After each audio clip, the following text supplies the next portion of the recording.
Hey there, it's Wayfair here, where delivery and setup are as easy as a few taps on your phone. You're relaxing in an old hammock, scrolling Wayfair's app, when you spot it, a brand new patio set. Next thing you know, Wayfair delivers it right to your patio and sets it up. Oh, you need a new grill too? All right, Wayfair's got you covered. With Wayfair's Room of Choice delivery and fast expert setup on qualifying orders, life gets a little easier. Visit wayfair.com or the Wayfair app. Wayfair, every style, every home. Warning, if you're still using a sportsbook to bet on the finals, you're getting robbed. Delete that app and join the millions using Polymarket. Polymarket is a prediction market, not a sportsbook. You trade against other fans, not the house. That's more money for you and less for greedy sportsbooks. Available in all 50 states. Polymarket, your go-to prediction market for basketball's biggest stage. Download Polymarket and use promo code FIELD to unlock $50 free for your first trade. Trading not available in all jurisdictions. Check local regulations before trading. Restrictions and eligibility requirements apply. Well Rooted is brought to you by Girard & Associates CPAs. With locations throughout Los Angeles, Girard & Associates has been guiding entrepreneurs and creatives towards realizing their dreams for over 20 years. Discover how they can support your vision at girardcpa.com. Hey, it's Haneen, and I'm back with another episode of Well Rooted. Today, I am joined by the one and only Abeer. Chances are you've run into Abeer's content, if not already following her on social media. She is one of the best-known MENA content creators out there. Her work is consistently funny and culturally relatable. This was such a fun conversation. Please welcome Abeer onto Well Rooted. So are you doing the apps? Because I know everyone's on the apps now. The apps. I did it for like 10 days and I did it I paused them because I heard they're hell.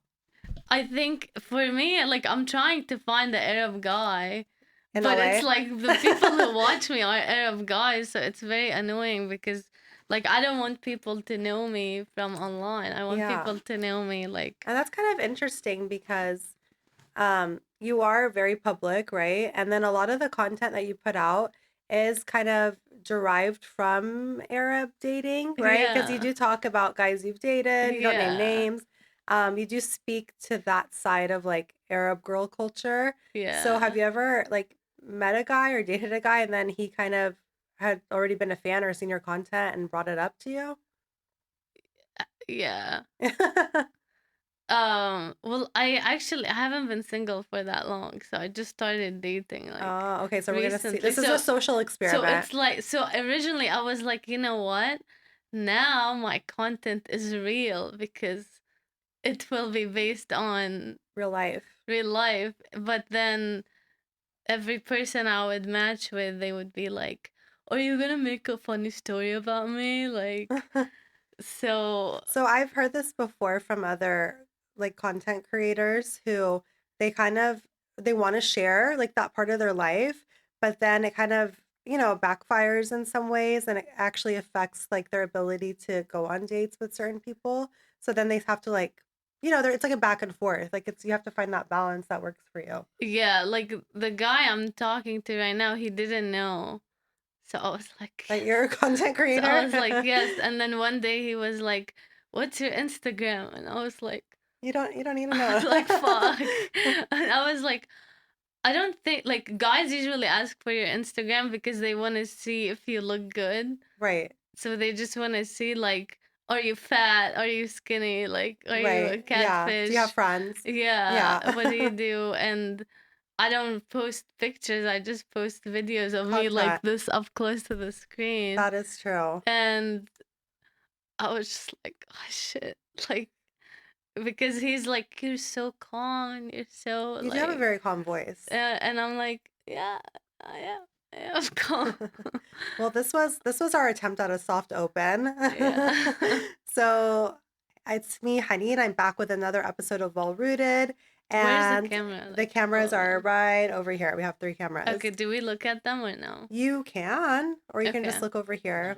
You don't have to. You can just look over Okay. here. Whichever Yeah, but side makes me look good. I know this is my side, so I I always think sit this over is here. my side, to be honest. So it's good. I mean, your hair's parted that way, so that works. But this is Yeah. this is always my side. My husband knows. Nice.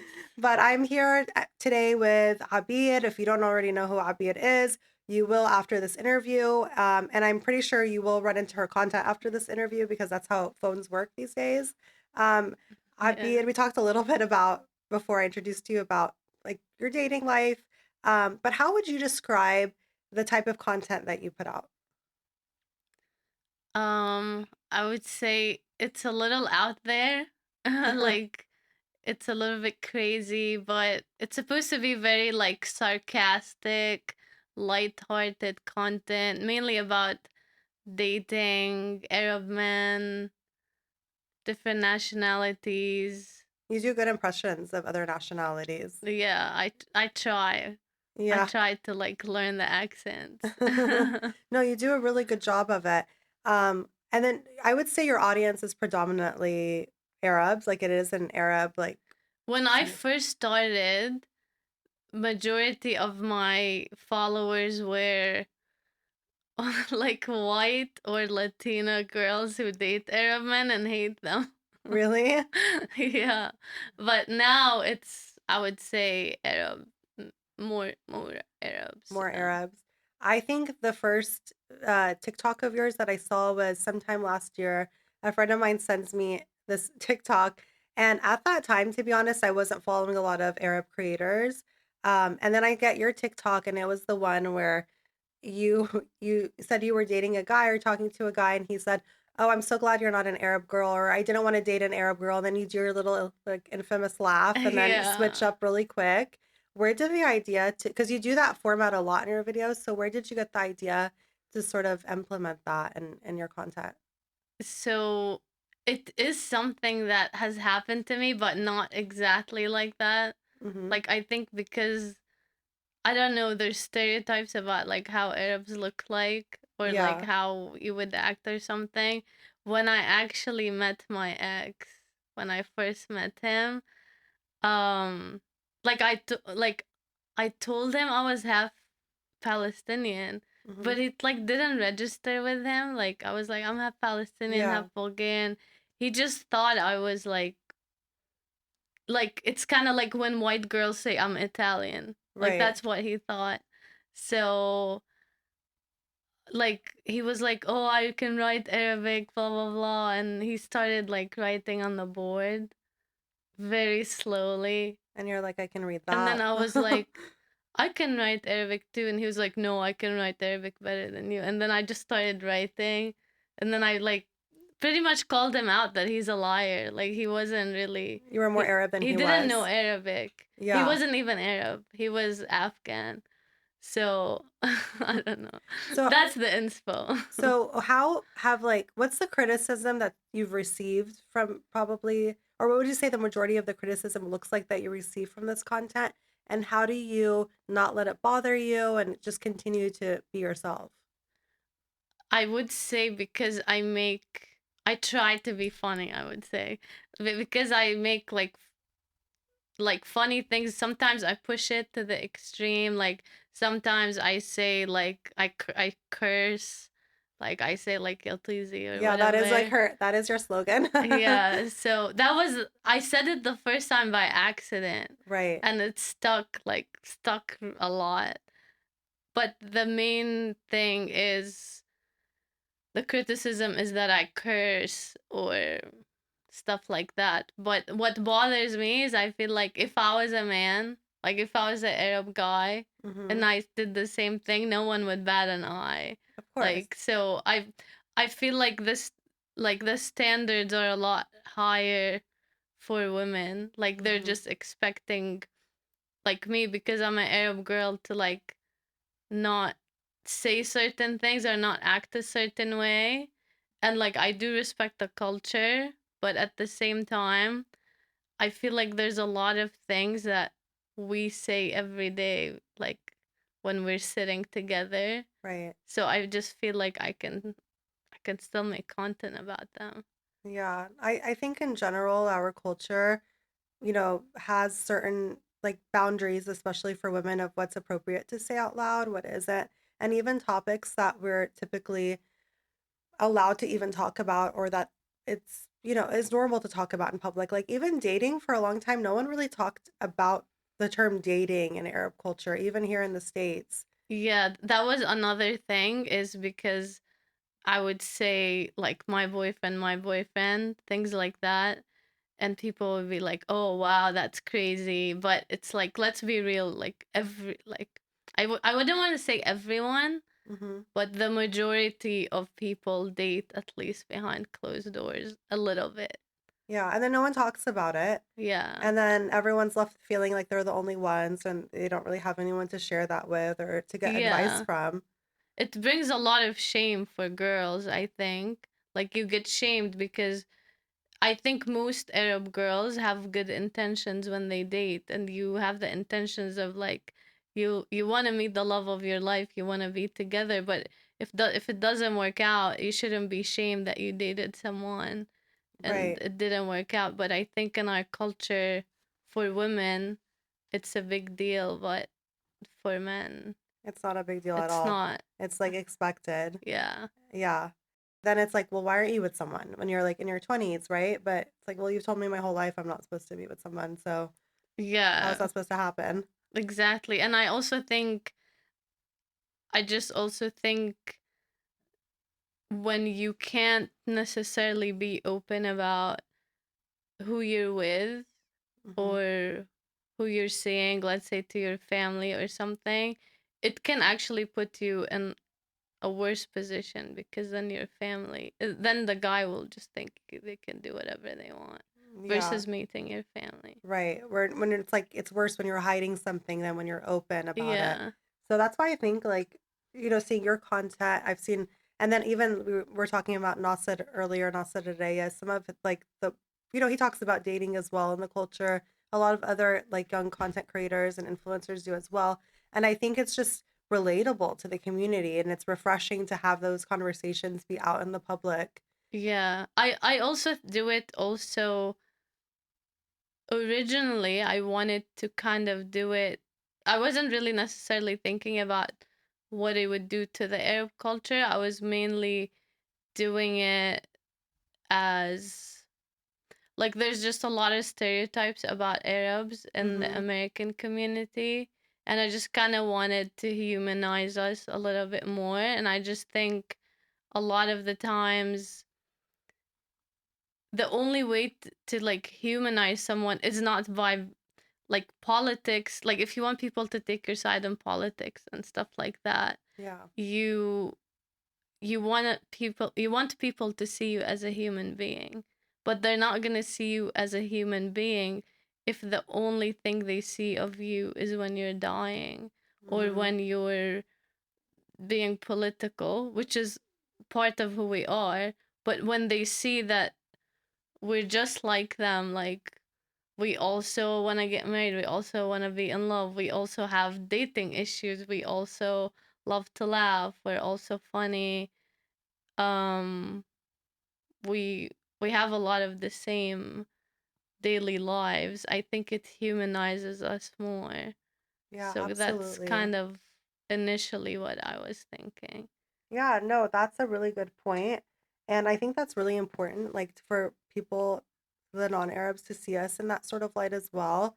Because as to your point, we are only usually given a platform when we are taking part in the narrative that they've set forth for us, which is not flattering, right? It's usually a terrorist or an agitator or someone violent or someone like overly fundamentalist and religious. It's never just a normal, young woman who's like navigating dating life, right? Yeah. And even for women, they have an image that women are so suppressed, like that Arab women are so suppressed, but we just have certain traditions and cultures that we follow, and some of them actually empower us. Like, a lot of Absolutely. the times I compare, like, to an American, they just see, oh, you're suppressed, you listen to your man, you do this, but I try to kind of spin it in a different way. Yeah. Yeah, it's that's not necessarily a bad thing and it's just Yeah. and it's also a lack of knowledge, right? Like on their part, like that's their own ignorance. But exactly, like some things that they've been trained to view as a negative are not necessarily a negative. It's Yeah, just how like, it's been when I spun. consider, like, okay, is it really empowering to sleep with a woman and like never call her? Yeah. Like that's Ghost literally her. what happens Yeah. every day in America. Or is it So empowering to like split the check? Like that's just, yeah, but like I'm looking at like the extremes, which actually happens every day every day, yeah. in It's the a normal part US. of this their culture. Yeah, and it's just like it like how is that empowering women? That's actually really messed up. Yeah. But like I feel like in our culture that is a lot it's more valued. Like a woman's body is more valued, it's more sacred. Like you can't just do Absolutely. whatever you want to it, like whenever you feel like it. Yeah, I mean, and that's a really good point. And yeah, I mean, that's a really forward way of thinking compared to what American society or Western society does teach like young Yeah, men and women. yeah, But a lot of your content also just pertains to really like niche corners of our culture that are really funny. So there is because I was going through your Instagram and your TikTok yesterday, yeah. and then I came across like the auntie, the one where you're like the Arab auntie, the khalto, and I think you make like that weight comment, right? Or it's like, oh Nasana, like and I like the Yeah, amount of times I've heard this and like I've had it said to me as if it's a compliment and it's not a compliment. And now to like, watch TikToks that are being made like to parody that situation is so funny and so relatable for I think it kind of like when I discovered Arab TikTok, I started to like feel so much better about my life because all of these things, like you think that only you went through yeah, them. Like you're like, oh, my dad is strict. My aunt keeps telling me like I'm either too skinny or too right. fat. And then you realize, well, actually that's everyone. That's how we all grew up. So it's kind of nice to like see it and laugh about it and realize like it's not just you. All of us grew Yeah. up with that. Yeah. How has it been over the course of like this past year and over a year of like this live stream genocide that's happening or like the live stream annihilation of our people? How does it feel to have this sort of community that you've built that relates to you, that understands you, that you can communicate with? Does that help you cope in any way with what's going on the other side of the world? Yeah, I think like I'm so glad I had it before everything happened because I feel like if you're Arab American or if you're an Arab in the US, it makes you feel so isolated. Hmm. Like I had a lot of American friends, Latino friends, like so many different backgrounds, but it just when everything happened, I just went through, especially in October, I went through like a deep depression. Like I couldn't do anything but like keep refreshing the news Yeah. 24/7. And I think like, and then like your friends, they would just call you like nothing is happening. Hmm. They'd be like, hey, do you want to do this? Do you want to do that? And it felt like you have a relative that like a close friend or someone that died and everyone is just going Hmm. about their day but no one is acknowledging that death, like no one is telling you I'm so sorry for what's happening. Yeah. So I think it makes you feel really isolated, so having the community helped me in a lot of ways because I felt like I wasn't the only one. I would get messages from people all the time, but at the same time it's a lot of responsibility because people expect, it's just like you're in their face and everyone wants someone to do something. So it was a lot of pressure to do something but also to say the right thing. And yeah, like I feel it's a lot of pressure and responsibility for that. And initially when I'm not like really scared of things. So like October 8th, I was saying something and it went so viral that like I had to get off social media because I got so many death threats. My phone was Yeah. ringing. People found my phone number. So I started to I'm not really worried about myself. I'm just worried about like my family or something. So then the police didn't do anything, and Oh, it so was very serious. yeah, it was very serious. And so I took like 2 weeks break, and then I was just like, I can't not say anything. I have to keep going. Yeah. Um, but it's nice, and I've also had a lot of people message me and say like, thank you, like I didn't know this was going on. I had no idea, especially because I did have a lot of non-Arabs. Hmm. Um, like I even had like Jewish people like reach out to me and be like, I had no idea this is what it was. And so yeah. Yeah. Well, I mean, I commend you on using your platform for that purpose and not shying away from it. Um, because I think a lot of us have also been disappointed by people who we view as having large platforms and not doing anything or saying anything. And then you also, I saw, went on a mission trip to Cairo. Yeah, How was that experience? it was amazing. I was so scared whether, it sounds really selfish, I was so scared whether I could handle it, Hmm. like emotionally and mentally.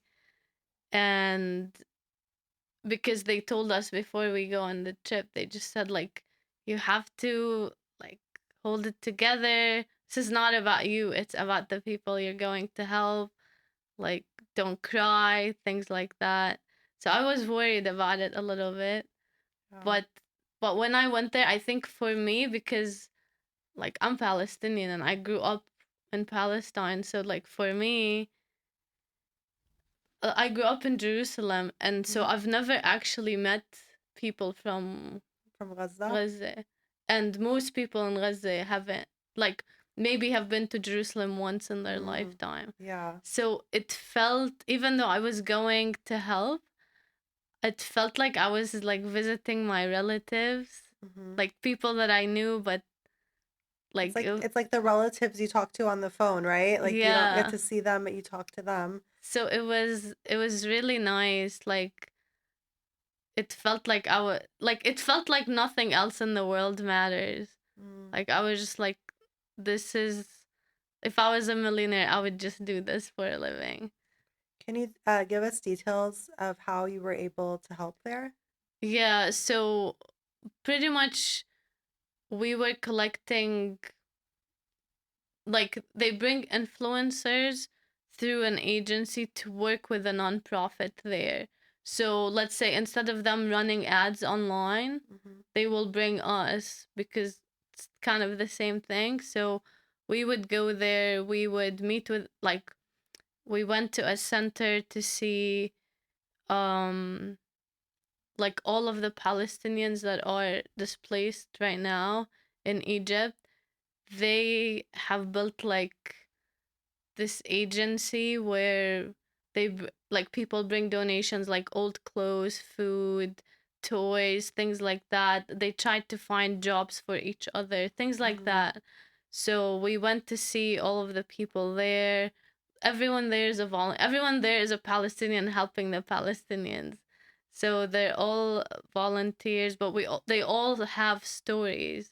So everyone was telling us their stories. Like, there was a mom that, like, her husband died, her baby died. That was like one story that was very in my brain, because her back was, she couldn't even hold her baby. Her back was so injured. So her mom was carrying the baby. We also, we went to, this story also like really hit me. We went to another family, and it was two boys and a young girl, and she was like 17, 18. And she started saying how she studied so hard for the 12, like for her 12th grade exam. It's called tawjihi. So she studied so hard for it, and all of that is gone. Like, she doesn't have the transcripts, she can't go to college.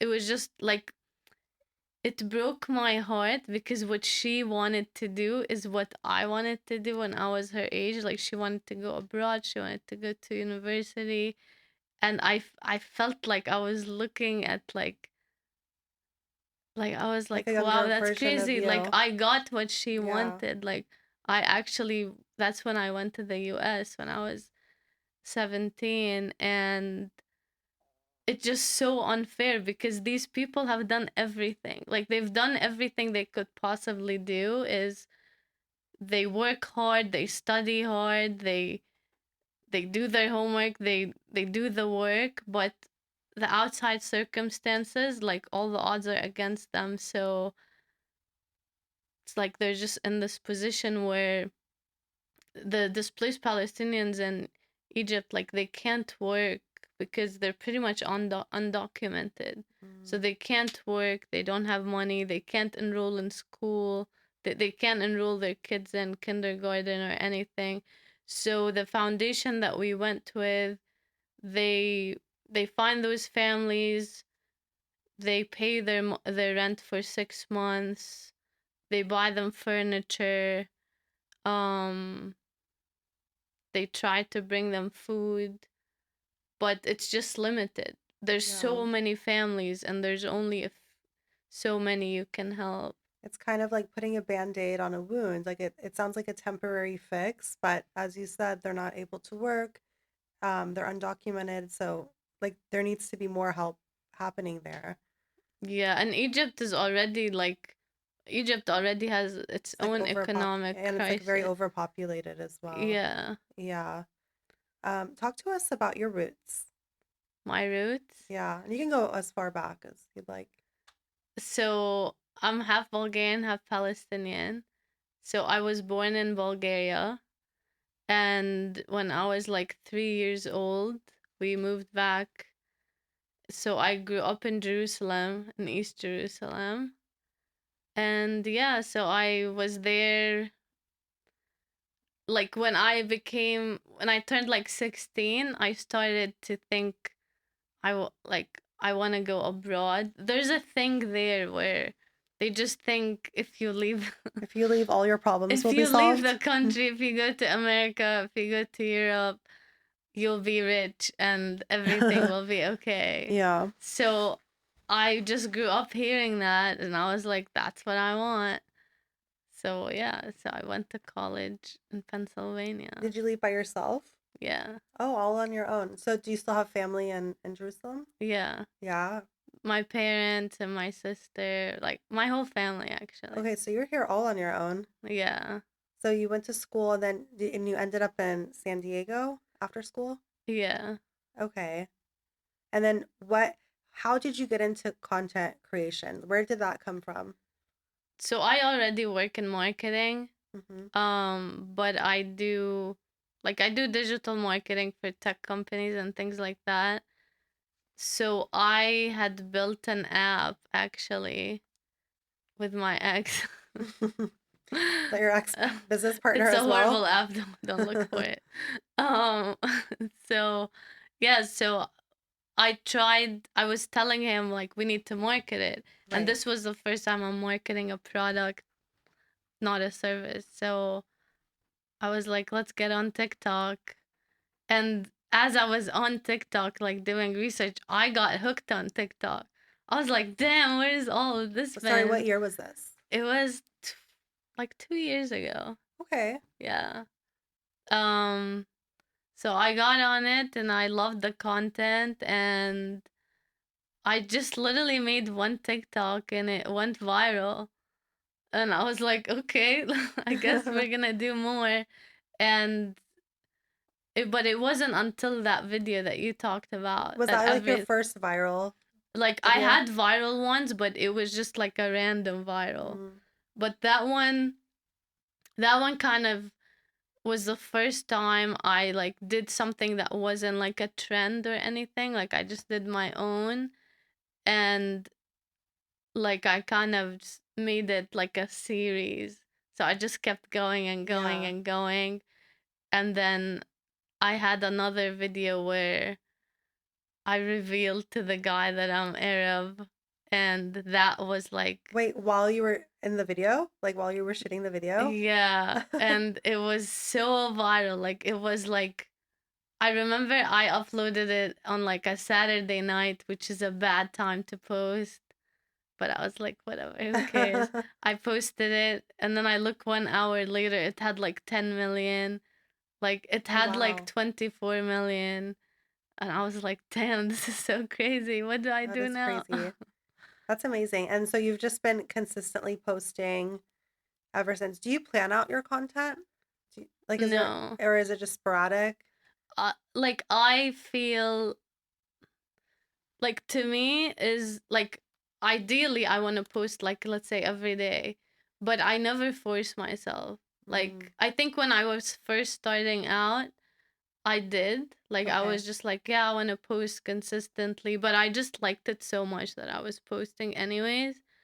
Um but I don't plan out my content or anything. I just, like, I believe that like creativity has to come by itself. So I usually, like, I'll be driving or in the shower or like about to go to sleep, and I'll I get think an of something. idea. So I'll write it in my phone. And then every couple of days I'll be like, all right, so I haven't made content. So then I'll open it. I'll have the Oh, ideas so and it's I'll very organic. It's not like yeah. something, it's not, you don't have like this, type A strategy where you're like, I need to map out this whole week of content. Yeah, I'm not a planner. But it's working in your favor, clearly. Yeah. It is because I still enjoy it, and I'm the kind of person, if I have to do something, I won't do it. You So when won't do it? yeah. Yeah, I'm kind of like that too. So I like to feel like I feel like with content, I feel like it's a responsibility because you are putting out your energy to the world. Mm. So I feel like I only want to make content when I'm in the right energy, because it's like contagious. Yeah, absolutely. Yeah, Yeah. you're right. And I feel like for the most part, your content is really fun and it is positive. And it's like, if you're ever having a bad day, like go to Abeer's page and just like you'll laugh. Like you will literally laugh out loud because I don't actually go to a TikTok or a reel on Instagram without seeing at least one or two people that I personally know that are like typing out LOL, ha ha ha, oh my God, because it is really funny and it is relatable. And these days, it's really hard for us and members of our community to find things that spark joy, right? Yeah. And so being able to go to your page and going to your TikTok and knowing that this is a person of conscience, right? That I relate to and is also funny and can make me laugh. It's really special. Yeah. Like I know I appreciate it. I'm sure your community and all appreciate it as well. Yeah, it was something that during this time I was thinking, like, is it, like, I got to the point where I was like, okay, do I continue making funny content? Does this feel weird? And sometimes people do ask, like, they will be like, where make funny content? It's like, even some of my friends from back home. So then I'm like, actually, maybe, because I had this like dilemma in my head. I was like, is this disrespectful? Mm. Um, does it feel right? Does it feel wrong? I don't know. And I think there was a phase where it was very disrespectful. And then I think we're at a phase where it seems like it's gonna go for a while, and we need a coping mechanism. And I also think we need hope. And like in And every community. war, like in every war in the world ever, like losing hope is what the enemy would always want you to do. So you would lose hope if you don't laugh, if you're not happy. So I was like, okay, I have to pull it together. Yeah. Absolutely. That's a really good point. It's morale, right? Like you're boosting morale. Yeah. Like even with this podcast, we're launching next week and this is an idea I got, I would say late last year, but Yeah. then I was like toying around with it because I'm like, is it insensitive? But it's like it comes down to like intention, and I'm like, you know what? We're being silenced so much. We're being suppressed so much. Like no one wants to even hear our voices. Yeah. I if I can provide a platform where people can come out here and really speak up for themselves and share their stories, like that's what I want to do. Yeah. And as you said, like just you're constantly representing for your people, whether you want to or not, right? You are sort of like this ambassador to Yeah. Palestinians. Yeah, exactly. And I just also think like I don't know, maybe that's how I felt before, but I used to feel like there's no Arabs around me. Mm-hmm. Like I would be like I'm the only one. I don't, or let's say I hear Arabs say this a lot, like just because someone else is Arab, you don't automatically click. Like you have to find your people, even Yeah. in the Arab community. There's different like different types of thinking, different upbringings. Like so, Mm-hmm. I think now there were so many people that shied away from the community for different reasons, and I feel like that's the one silver lining that came out of this situation is everyone is like learning to stick Yes. together and find each other. I've actually built so many relationships since then because of Yeah. it. So, I agree with you 100%. I feel like I've done the same because it yeah. really prior I was like admiring people that I had no business admiring, Like I was giving energy Yeah. to like these public figures that I really thought would accept me and my people, Yeah. or people that I just thought were worthy of my admiration or my respect. And then I kind of found myself, like you said, like alone. It's like you're looking around, like, oh, like where's my community actually? Like maybe I should be investing this energy into them because Yeah. I actually relate to these people really well, and I want to support them instead. Yeah. That's how I feel now. Like now I'm very, very intentional of who I support and who I don't. Yeah, it was Yeah. very eye opening. It's a really It eye opening it's experience. literally like one day someone was like, everything is a lie. That's how I Yeah, felt. yeah, absolutely. It really is. Yeah, and I mean, it's if maybe that is the one silver lining that we can take away from this, as a community is if anything, it hopefully just brought us all a little bit closer and made us look inwards instead of, outside. And like it's like, yeah, Yeah. let's support each other because we're not going to get it from anyone else for the most part. Yeah. For the most part. Yeah. Yeah, exactly. So, I wanted to do a couple of like rapid fire questions. Okay. Okay. So, what are I asked Nasta this question, but I'm going to ask you because you're the female point of view. Okay. Okay. So, what are some red flags in terms of dating that women need to be made a little bit more aware of? Okay. What pops out at your head? um their family. The Family. guy's family? Yeah. I think family can either make or break the relationship. You marry someone, you marry the family. Yeah. So look into the family dynamics.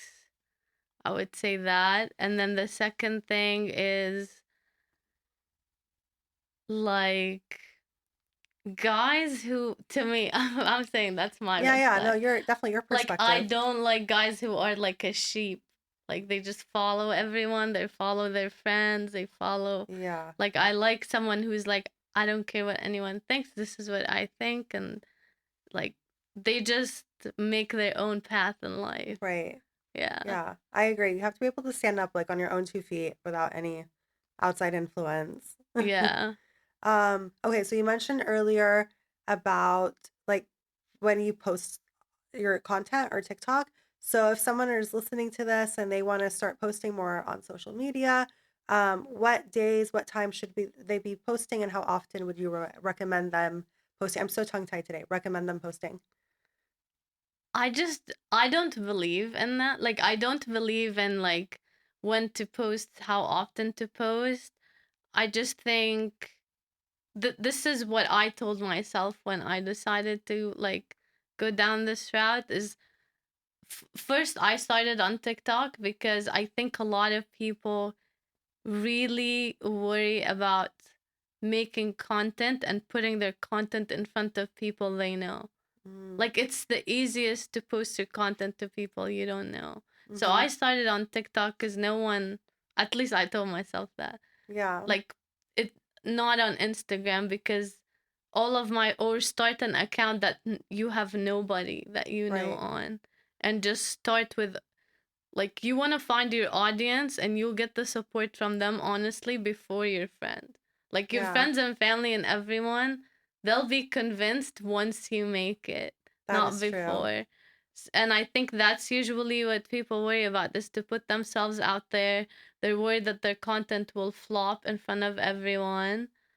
So that's the biggest fear. And the second thing is, I just think it's the quality of your content.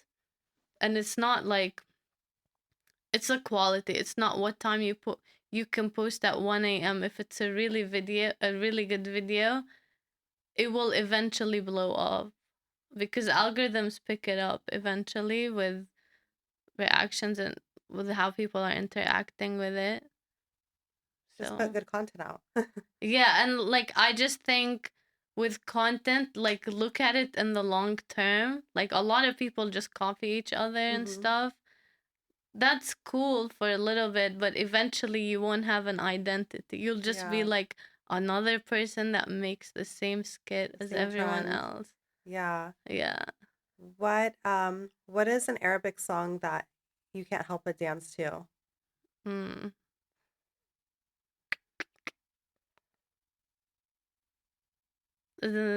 There's a song, it's like, Wasa, Oh Wasa. yes. Oh, Ahmed Saad, right? Is it Ahmed Is Saad? that what it is? It's like, شوف انت عامل Yeah, ايه. yeah, yeah. Yeah, that Yeah. is a good It song. hypes me up. It Like, is I'm very. always, I feel like I don't know if you follow him or listen to his music, but his music is pretty upbeat. It's pretty yeah, fun. it's Yeah. remind, you know the song Move, bitch, get out the way. Yeah. Like, it's like the The Arabic Arabic version. version Yeah, of yeah, yeah. it. That is yeah, that's true actually. Yeah. What's your favorite Palestinian dish? Um,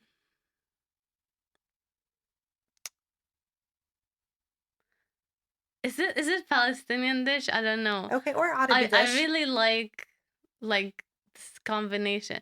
Like, I like kusa mahshi, Mm. but I love it in laban kishek. You Like like it in Kashik? like I love kusa laban. It's so heavy. I like it in Laban. Like we grew up like having it just like Laban, but I know like my friends will make it with like Kashik. I'm just not used to that flavor I profile. love kishek. I literally, like, my mom ships me the rocks. Oh. And one time I made it when I had like American roommates. Like, I'm cooking it and I'm like so excited. Like, I finally got it. My roommate walks in, she's like, ew, it smells like socks in here. And then I was like, socks? She's like, what is that? Like, it's like sour yogurt, like yogurt It's that's an gone acquired bad. taste for sure. Yeah. Yeah, but to me, it's like the best tasting thing ever. Yeah, and but after she said it, I couldn't unsmell it. Oh man. You Like know. ruined it for you. Oh no, I still eat it. Okay, good. But I think about that story a lot. Okay. Knafe khishna or nama? Nah, man. Really? Okay, is that a Jerusalem thing or a Palestinian thing? Like from Palestine? Because I didn't grow up there, so I think the original knafe is na'me. it Like, is? I think knafe khishne is like fake knafe. I don't know. What? Me, like, that's how I feel. Okay. So you grew up eating the name, like Yeah. more. Okay. And is that what's like more popular like in Jerusalem and Palestine and the West I Bank? would say that, like in Jerusalem, we have a place called Jafar. Mm, It's like very well known. yeah. It's like probably where all the tourists go, and they have name. Okay. Yeah. Okay. I Inshallah one think day. even in Nablus, it's name. Okay. Yeah. Probably. I'm over here. I'm from Naples. I'm like, yeah. You are? Maybe. Wow. Shame on you. Right? Well, maybe I'll go back. Maybe inshallah we can go back. And then I I'll really go with hope you and so. you can be my tour guide. I will take you. Okay, I'm so down for this. Yeah. Yeah, You got 100%. Okay, if we had this interview 5 years from now and I asked you, Abid, what are you up to? What are you going Whoa. to be up to in 5 Deep years? question. It is a deep question. Well, Well, it's manifesting, right? yeah, yeah, We're yeah. manifesting. I'm so big on like Yeah. I'm so big on manifesting that even when I listen to music, like I won't listen to like let's say I'm in love, okay? I won't listen to a sad song Okay. because then I'm manifesting a breakup. Yeah. And like you know how like white people do like what are they called? Like I am strong, I am Oh, kind. affirmations. Like you know how white people do Yeah. affirmations? I would just listen to an Arab song of like a guy and it will be like into Jannah. Like in my head I imagine that the song It's about is you. about me. Oh, I love that. Yeah. So I'm like but what was the question? Sorry. In 5 years, what will you be up to? I think hopefully I'll be married, first Yes. of all. And some kind of show. Like I want to have a show. A TV show? I haven't decided fully, but I'm thinking some kind of show. Um Whether it's it's probably going to be comedy. Yeah. Um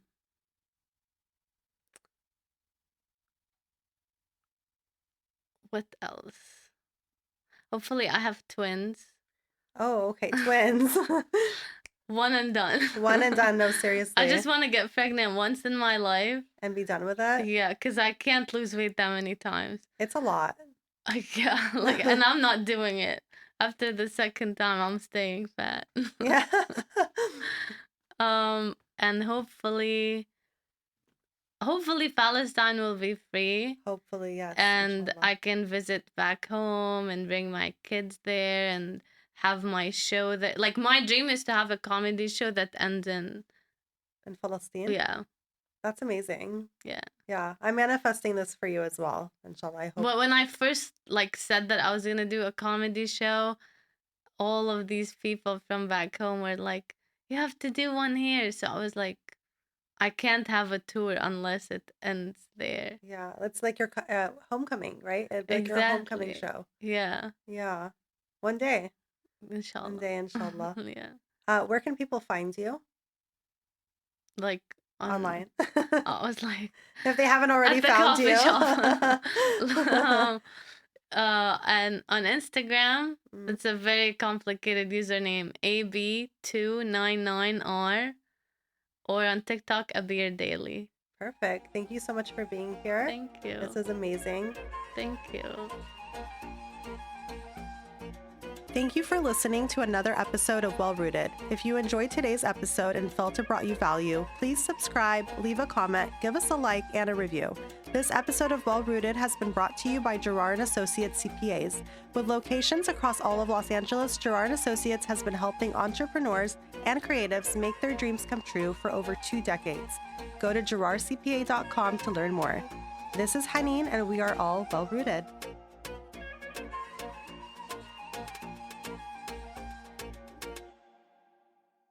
In a world divided on who people can be, where pronouns spark debate and rights are treated like an opinion, we see something else. You, working hard, raising kids, loving out loud, worrying about the same things: rent, blood pressure, what's for dinner, and needing care like everyone else. That's why at Covered California, you'll find judgment-free support and health coverage that shows up for you, no matter how you show up. Covered California, for the love of Californians. We all prefer things a certain way, like groceries. If you want groceries just how you like them, you gotta try Instacart. They have a new preference picker that lets you pick how ripe or unripe you want your bananas. Shoppers can see your preferences up front, helping guide their choices. Because when it comes to groceries, the details matter. Instacart. Get groceries just how you like.